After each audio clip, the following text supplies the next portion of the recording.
টাকা ছাপানো হচ্ছে, বাংলাদেশটাকে লুটপাট করে নিয়ে গেছে যে মাফিয়ারা, তাদেরকে আবার বাংলাদেশে পুনর্বাসিত করার আইন পাশ করা হয়েছে। আমরা বিরোধী দল সংসদে প্রতিবাদ জানিয়েছি, কিন্তু সংখ্যাগরিষ্ঠতার জোরে ওই মাফিয়াদেরকে ব্যাংকগুলোতে আবারও পুনঃপ্রতিষ্ঠা করার যে আইন তারা করেছে, তাতে করে মনে হয়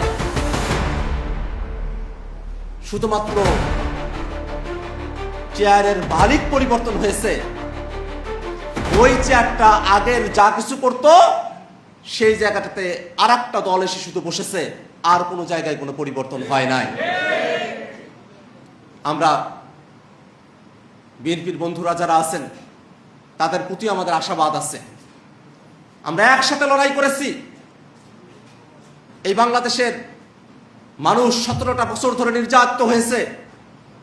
আমরা যারা এখন তরুণেরা আছি, আমরাও অন্তত গত 8-10 বছর ধরে বিএনপির বন্ধুদের সাথে, ফ্যাসিবাদ বিরোধী সকলের সাথে আমরা রাজপথে আন্দোলন সংগ্রাম করেছি, একসাথেই আমরা জেল খেটেছি।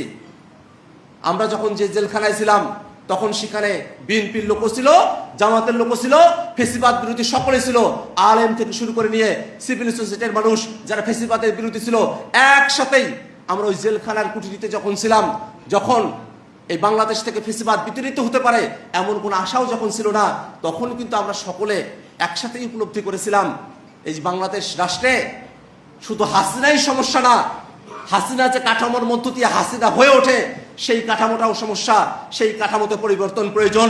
এটা বিএনপি, জামাত এবং আমরা যখন তরুণ অ্যাক্টিভিস্ট, আমরা সকলে মিলে কিন্তু তখন আমরা এই বিষয়টাতে একমত হয়েছিলাম।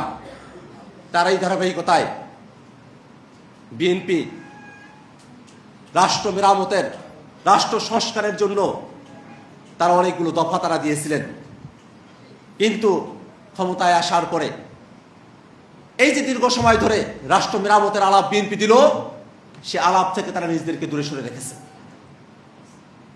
আমরা চাইলাম যে প্রতিষ্ঠানগুলো সাংবিধানিক প্রতিষ্ঠান, যে প্রতিষ্ঠানগুলো স্বায়ত্তশাসিত প্রতিষ্ঠান, যে প্রতিষ্ঠানগুলো সংবিধিবদ্ধ প্রতিষ্ঠান, সেই প্রতিষ্ঠানগুলো সেটা যেন নিরপেক্ষভাবে পরিচালিত হতে পারে। কিন্তু ঘটল কি,